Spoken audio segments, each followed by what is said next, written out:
12 elite alien soldiers went in. No one made it out. And the worst part? The enemy was barely visible. Just a blur, a whisper in the dark. So now, the galaxy's top mercenaries are refusing to take any more contracts against Earth Special Forces. Why? Because what they saw changed everything. Xanthier's armored fingers tapped a restless rhythm on the metal table as he replayed the same thermal footage for the 5th time. His orange eyes never blinked as shapes flickered across the screen. Each shape belonged to one of his elite Terralock warriors, alien fighters grown specifically for combat on harsh worlds. And each one was dying. Show it again, he demanded, his voice like gravel scraping iron. Eco, his second-in-command, hesitated. Commander, you've analyzed it over and over, I said again. Xanthier's fist struck the table, making the hollow projector shiver. The display started once more, revealing a dense jungle on Fahrenheit. 12 Terralocks crept through the lush undergrowth, scanning for any hint of danger. Then, one by one, their heat signatures simply vanished. The attackers darted so fast across the screen, they appeared only as ghostly blurs. The clearest image froze mid-frame. A lean human, much smaller than a Terralock, holding a curved blade at the throat of one of Xanthier's largest warriors. How? Xanthier muttered, staring at the tiny figure. How can creatures so small wipe out my best fighters? They come from Terra, Eco answered quietly. A death world. Xanthier knew about death worlds. They were places where gravity was crushing, storms lasted decades, and animals evolved lethal traits to survive. But humans? They had only started traveling beyond their solar system half a century ago. No one imagined they could become this dangerous. And yet, these Terrans had just proven otherwise. A tall, thin figure in a sleek suit and tinted glasses strode into the room. This was Mr. Silver, a representative from the Celestial Syndicate. His real species was unknown. The Syndicate never shared those secrets. Commander Xanthier, he greeted, his smooth voice sounding almost robotic. I take it you've reviewed our unfortunate outcome on Fahrenheit. Xanthier's gray lips curled in frustration. 12 Terralocks all gone. That wasn't part of the deal. Mr. Silver produced a small device that projected a galactic map. The Celestial Syndicate has mining interests on these planets, he said, indicating several worlds highlighted in red. All now fall under Terran protection agreements. Our profits vanish by the hour. We need you to solve this. Hire someone else, Xanthier snarled. I'm not wasting more warriors after that disaster. Mr. Silver's mouth twitched into a slim smile. We will triple your usual fee and provide advanced weaponry that could give you the edge. Triple pay. Enough to buy an entire moon. Xanthier glanced back at the paused footage of that human soldier, blade ready to strike. Something about humans unsettled him. They didn't move the way other species didn't fight with the usual patterns. I need everything you know about Terran Special Forces, he finally said. I want to study them. Mr. Silver's gloved hand tapped the projector. You'll have it. Permanently handle the Terrans, and the Syndicate will be in your debt. As soon as Mr. Silver left, Xanthier let the video play again. He watched the humans in the darkness, fighting with a fluency and speed that defied logic. For the first time in his life, he felt the stirrings of dread. Asterisk, asterisk, asterisk, asterisk, asterisk on a hidden outpost orbiting a gas giant called Kylon. Sergeant Kasia Reyes of Terra's Special Operations Unit stepped out of the training simulator, sweat dripping from her brow. She'd just run another urban warfare drill with her squad. Despite the moon's chilly interior base, her body radiated heat after the intense session. Commander Brax, the man in charge of Terra's covert missions, greeted them at a briefing room table. Reyes, good to see you and your team back in one piece. She inclined her head. Fahrenheit wasn't as tough as we expected, sir. Sitting around the table were the rest of her 5-person squad. Morales, with biceps as thick as tree trunks. Bishop, silent yet lightning fast. Zhao, their electronics prodigy. Taylor, who had a medical kit always at the ready. And Jones, fluent in half a dozen alien tongues. None had fancy implants or extreme genetic tweaks. They were just ordinary Terrans, if you counted surviving an unforgiving planet for millennia as ordinary. We know the Celestial Syndicate won't stop, Commander Brack said, activating a hologram that displayed 4 more worlds. They've hired multiple groups, the bug-like Kreshi, the giant Garadas, and more Terralocks. Reports say they're mobilizing for a large assault. Reyes studied the images. Each alien species boasted lethal advantages. The Kreshi had hyperacute vision and toxic stingers. The Garadas looked like living tanks. Even Terralocks, smaller than Garadas, had fierce claws, specialized muscle tissues, and unstoppable aggression. Yet none of them had grown up on Terra, a place riddled with everything from viral plagues to apex predators the size of city buses. Commander Brax zoomed in on a mountainous planet called Elysium-Frost. "Your next target is here," he explained. "We have intel the Syndicate is running an illegal excavation, possibly linked to ancient technology. We need evidence. Go in, confirm their violations, and get out before they realize you're there." Elysium-Frost, Reyes murmured, scanning the data. 1.5 times Terra's gravity, constant sub-zero blizzards. Morales exhaled a whistle. "Sounds cozy." Commander Brax's mouth curved into the slightest smile. "I knew you'd say that." Dismissed. And Reyes, "Stay sharp." She gave a casual salute. Always. Across the galaxy, in a decommissioned mining complex built into an icy mountain on Elysium-Frost, Xanthier prepared for his next confrontation with the Terrans. The layout glowed in blue lines above a central console. Eco and a handful of Terralock officers listened closely as he pointed to key choke points and vantage spots. "We plant sensors here and here," Xanthier explained, his mandibles clacking with every word. "The Kreshi will hide in these ducts. The Garadas will wait just beyond in reinforced corridors. We lure the humans inside. They won't leave alive." The mercenaries in front of him nodded. The Kreshi, towering insectoids with 4 arms, venomous glands, and eyes that detected the slightest twitch. The Garadas, walking mountains of muscle and bone plates. If Xanthier's plan worked, the Terrans would get no further than the main hallway. Eco leaned in. "Commander, humans have never lost a mission yet. What makes you think they'll walk into our trap?" Xanthier's shoulders stiffened. "They're predators at heart, Eco. Hunters who've grown confident from success. They'll believe we're easy prey." A grim smirk cut across his face. "We'll show them they're wrong." 3 days later, Reyes and her team landed on Elysium-Frost in a drop pod that blazed orange in the moonlit sky. Inside, they braced themselves for the jarring touchdown. The moment the pod hissed open, a biting cold slammed their faces. Wind roared around them with snow so thick it felt like a blanket of needles. "Let's move," Reyes ordered. They slogged off into the white wilderness. Every piece of gear felt heavier because of the increased gravity, but they'd trained for that their whole lives on Terra. They hiked 30 kilometers across ice fields and razor-sharp ridges, ignoring the bone-chilling air. On Terra, humans had endured deserts, frozen tundras, and everything in between. This was just a new environment to adapt to. Finally, Zhao paused near a jagged canyon.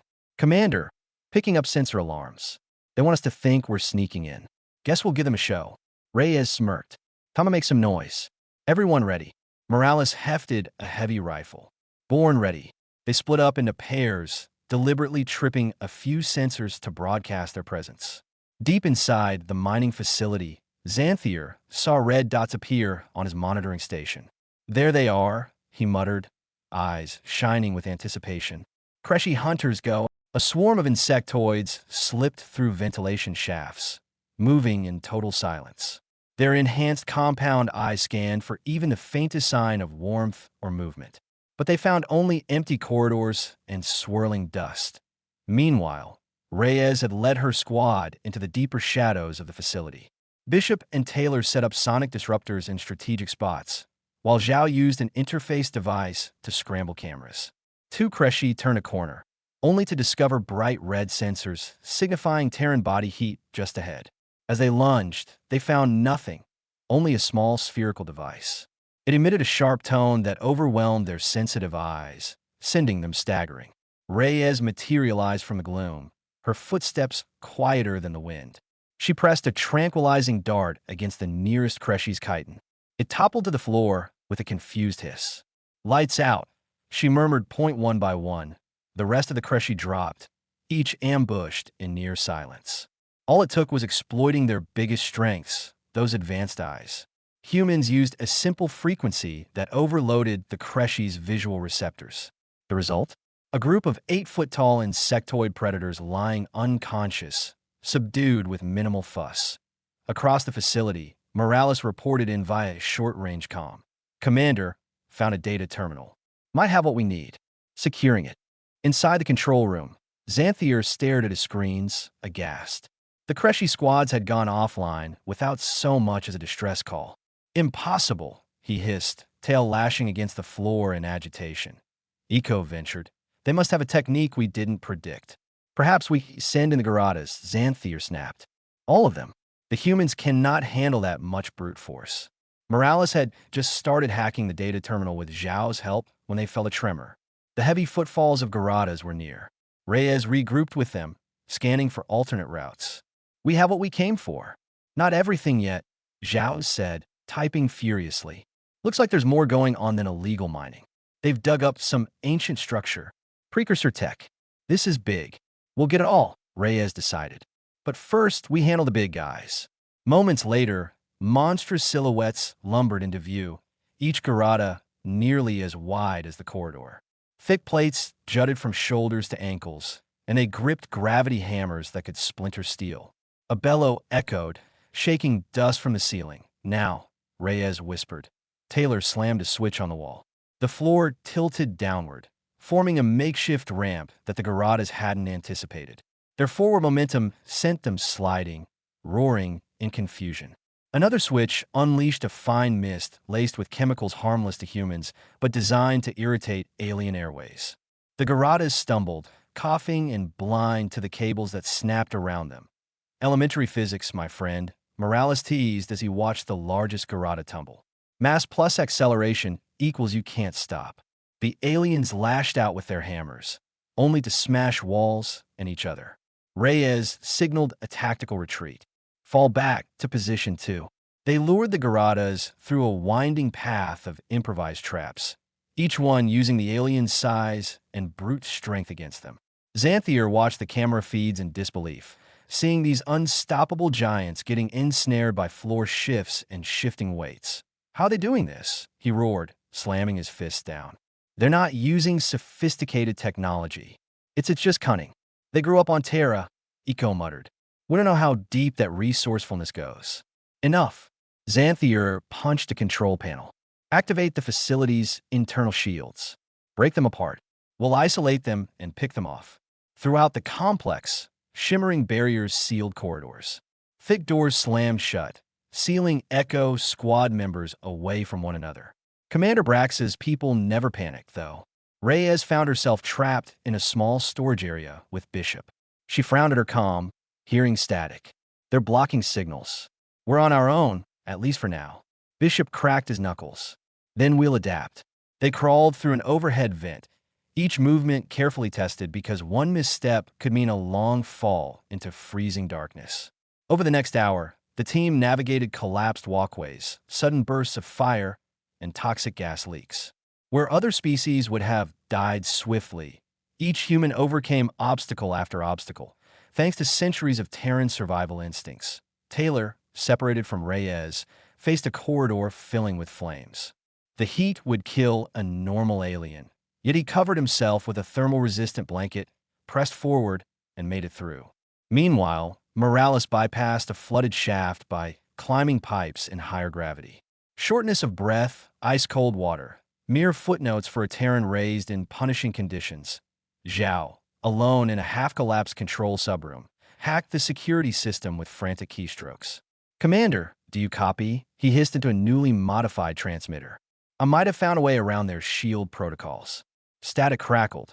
Then Reyes' voice came through faint but clear. We hear you, Zhao. Perfect.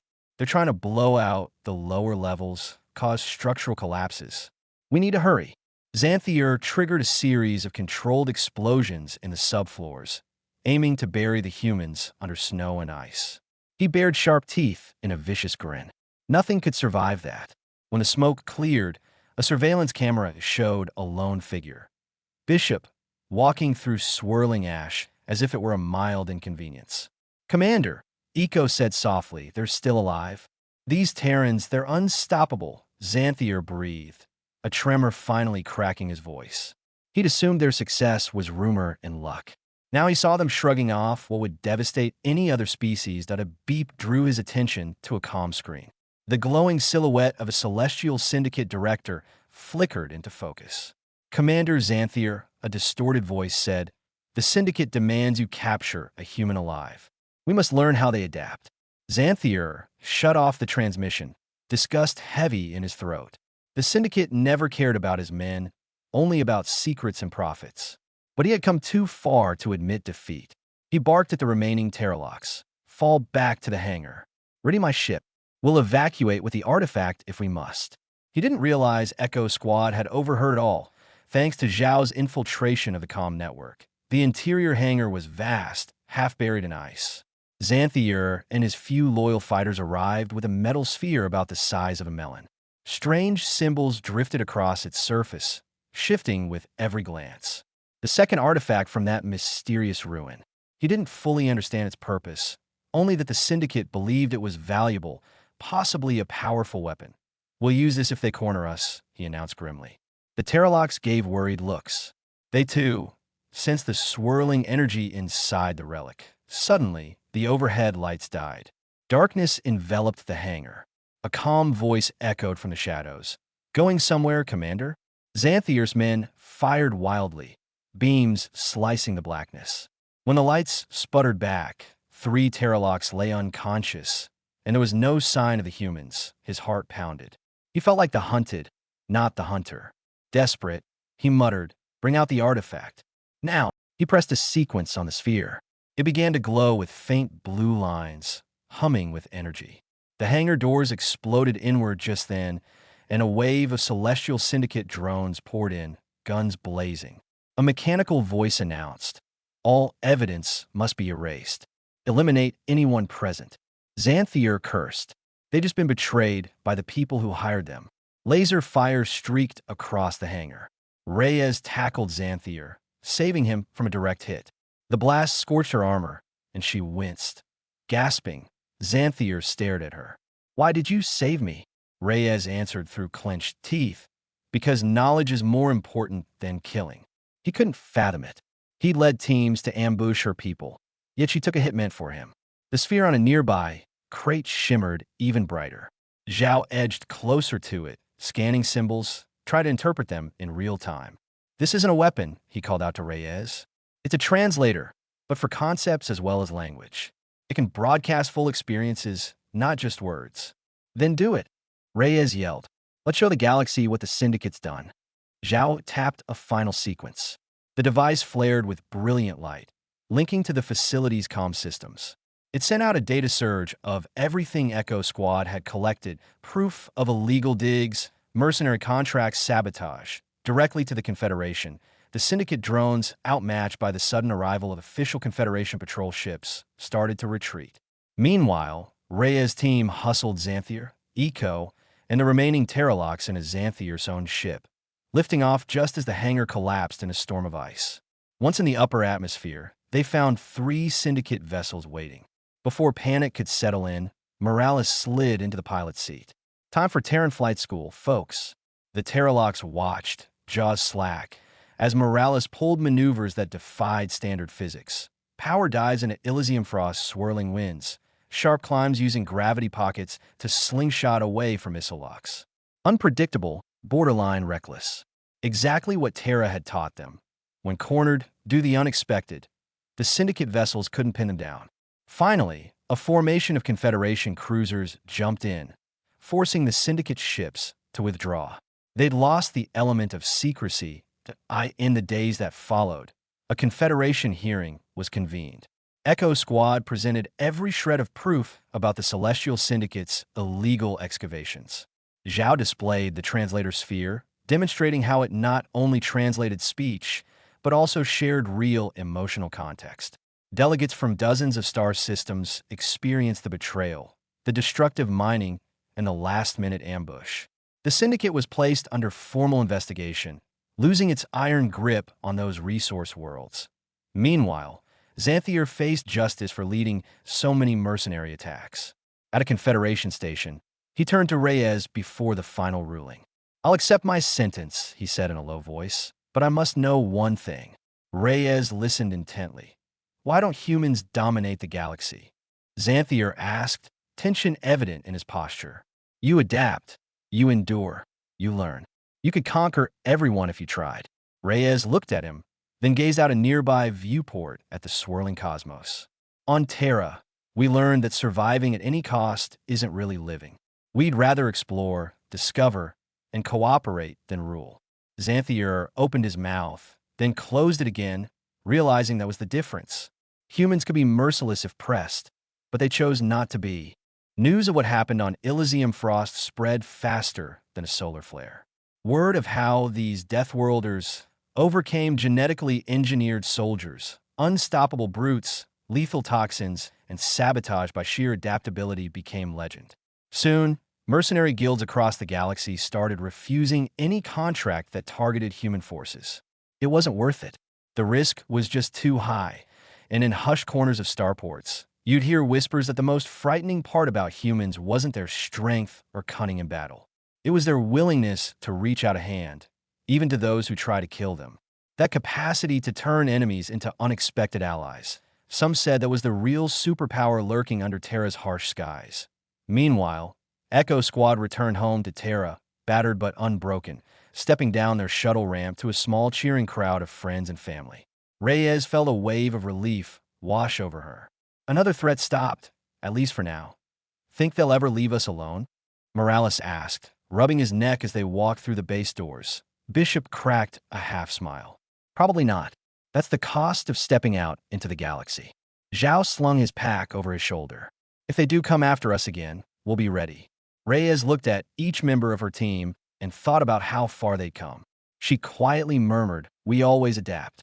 And so the legend of Terra's unstoppable special forces kept growing, an epic told from star system to star system. Some spoke of them in hushed tones, painting them as unstoppable nightmares of a death world. Others saw them as guardians, loyal protectors with fierce hearts. But whichever story you believed, one truth hung in the air. When faced with the unknown, humans would find a way, and sometimes the best weapon of all was understanding.